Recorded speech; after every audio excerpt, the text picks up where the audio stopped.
Welcome to Maharashtra E academy. आजच्या लेक्चरमध्ये आपण स्टडी करणार आहे न्यूमेरिकल मेथड। न्यूमेरिकल मेथडमध्ये स्टडी करणार आहे सोल्यूशन ऑफ सायमल्टेनियस इक्वेशन। मग एकदम सिंपल न्यूमेरिकल आहेत। सिंपली तुम्हाला इथे स्टेप्स फॉलो करायचे आहेत, प्रोसेस फॉलो करायची आणि न्यूमेरिकलला सॉल्व करायचं आहे। न्यूमेरिकल मेथडमध्ये आपण स्टडी करतोय जॅकॉबी मेथड। बघा, solution of simultaneous equation by using Jacobi method. एकदम सिंपल मेथड आहे आणि अशा टाईपचा न्यूमेरिकल एक्झाममध्ये येतो 4 to 6 मार्क्ससाठी। आपण स्टडी करतोय जॅकॉबी मेथड। एकदम सिंपल आहे। बघा, प्रत्येक मेथडसाठी इथे स्टेप्स वेगळे आहेत। आपण स्टडी करतोय जॅकॉबी मेथड। काय सांगितलं आहे? Solve using Jacobi method, carry out 2 iteration only. 10x + y + 2z = 13, then 3x + 10y + z = 14 and 2x + 3y + 10z = 15। बघा, सायमल्टेनियस इक्वेशन म्हणजे काय? 3 इक्वेशन आहेत म्हणजे काय? असे 3 अननोन आहेत x y z। आपल्याला x y z ची व्हॅल्यू फाइंड आउट करायची आहे बाय यूजिंग द जॅकॉबी मेथड। मग एकदम सिंपल न्यूमेरिकल आहे। सोल्यूशन स्टार्ट करतो। मग इथे ॲडजस्टमेंट करायची आहे। बघा, सर्वात पहिले इक्वेशन काय दिले? 10x + y + 2z = 13। मग इथे आपल्याला ॲडजस्टमेंट काय करायची आहे? x एका साईडला पाहिजे, y z एका साईडला पाहिजे। बघा, 10x ला इकडे ठेवतो, 10x = 13, y आणि 2z ला राईट साईडला शिफ्ट करतो। पॉझिटिव्हचं काय होईल? Negative, -y - 2z। इथे नुसतं xच पाहिजे, तो x = काय होईल? 1/10 13 - y - 2z। बघा, 10 ला इथे मल्टिप्लाय केलं तुमचं सेम इक्वेशन भेटतंय। बघा, हे झालं तुमचं फर्स्ट इक्वेशन। ही ॲडजस्टमेंट महत्त्वाची आहे। बघा, आता सेकंड इक्वेशनचा यूज करून y एका साईडला घेऊ। काय? 3x + 10y + z = 14। बघा, 10y ला इकडे एका साईडला ठेवतो, = 14, 3x आणि z ला तिकडे शिफ्ट करतो। पॉझिटिव्हचं काय होईल? Negative, -3x - z। तर y तुमचा काय येईल? 1/10 14 - 3x - z। बघा, 10 ला इथे मल्टिप्लाय केलं तर सेम इक्वेशन भेटतंय। बघा, 10 ला मल्टिप्लाय केलं सेम इक्वेशन भेटेल। झाला इक्वेशन नंबर 2। x झालं, y झाला, तर z ची ॲडजस्टमेंट करू। बघा, थर्ड वाला इक्वेशन 2x + 3y + 10z = 15। बघा, z ची ॲडजस्टमेंट करू। 10 z ला आहे तसंच ठेवलं, = 15, 2x आणि 3y ला राईट साईडला शिफ्ट करतो। तर पॉझिटिव्हचं काय होईल? Negative, -2x - 3y।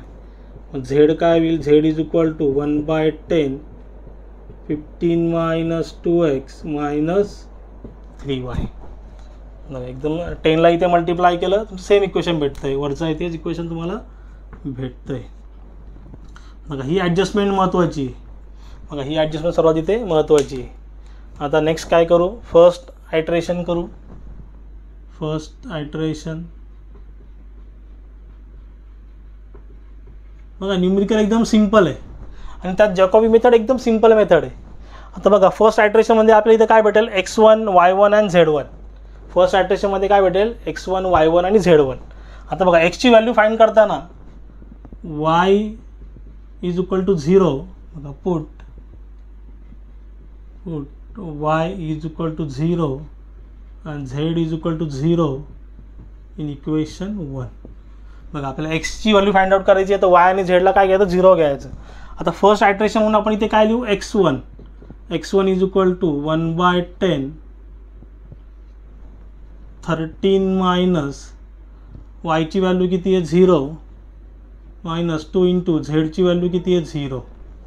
बघा, इथे आन्सर किती येत आहे? हे 0 हे 0, तर राहिलं काय? 13 × 1 काय होईल? 13 / 10 किती येतं? 1.3। x1चा आन्सर किती आलं? 1.3। x1चा आन्सर किती आलं? 1.3। बघा, फर्स्ट आयट्रेशनचं कॅल्क्युलेशन चालू आहे। 1.3। देन आता बघा, आता आपल्याला y1 ची व्हॅल्यू पाहिजे। पुट आता y ची व्हॅल्यू फाइंड आउट करायची, तर x आणि z ला 0 घ्यायचं। Put x = 0 and z = 0 in equation 2। बघा, म्हणजे इथे काय येईल? फर्स्ट आयट्रेशन म्हणून y1 येईल। y1 = 1/10 14 minus 3 into 0 minus 0. तो y1चा आन्सर किती येत आहे नाही का. 3 इंटू 0 0 राहिलं का 14. 1 4 इंटू 1 काय होईल 1 4. 1 4 डिवाइड बाय 10 किती येईल 1.4. हे झालं तुमचं y1. एकदम सिम्पल न्यूमरिकल आहेत. आता Z1ची व्हॅल्यू फाइंड आउट करायची. बघा पुट.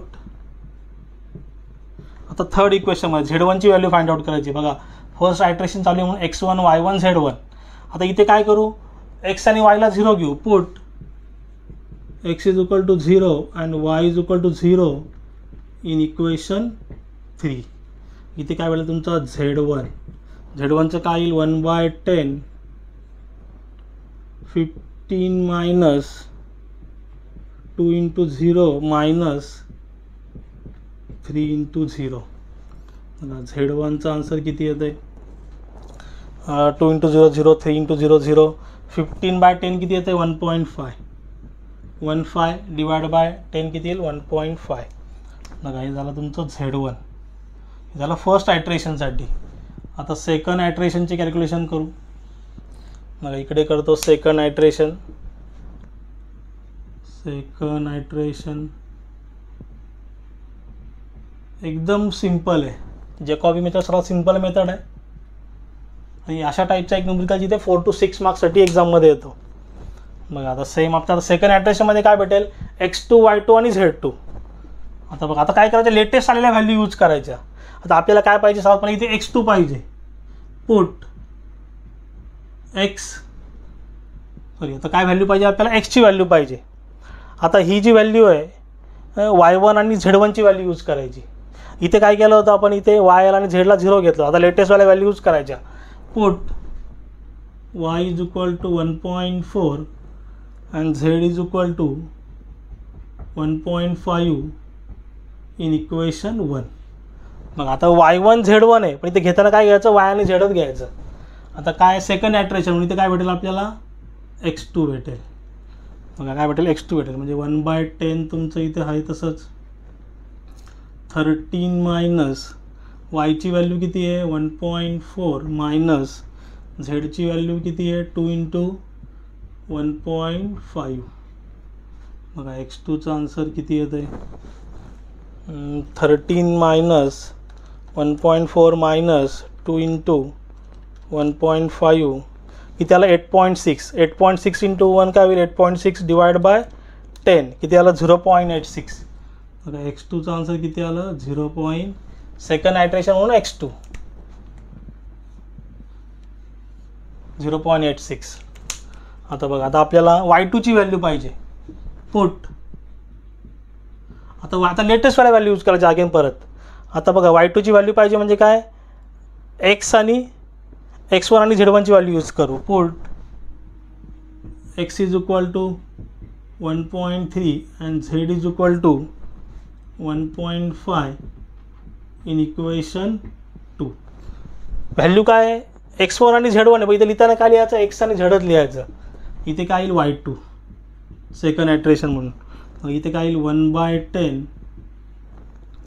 14 3 इंटू x ची व्हॅल्यू किती आहे 1.3 मायनस z ची व्हॅल्यू किती आहे 1.5. तर y2चा आन्सर y2चा आन्सर किती येतं आहे 14 मायनस 3 इंटू 1.3 मायनस 1.5 किती आलं 8.6. बघा 8.6 इंटू 1 काय होईल 8.6 आणि डिवाइड बाय 10 0.86 किती आलं 0.86. म्हणजे y2चा आन्सर झालं y2चा आन्सर. आता बघा थर्ड व्हॅल्यू फाइंड आउट करायची आहे z2. पुट आता z2ची व्हॅल्यू फाइंड आउट करताना काय करायचं x1 आणि y1ची व्हॅल्यू यूज करायची. Put x is equal to 1.3 and y is equal to 1.4 in equation 3. बघा हे व्हॅल्यू काय x1 आणि y1 आहे. इथे लिहिताना काय लिहायचं x आणि y लिहायचं. किती काय येईल बघा z2 second आयट्रेशन Z2 1/10 1/10 15 minus 2 into x 1.3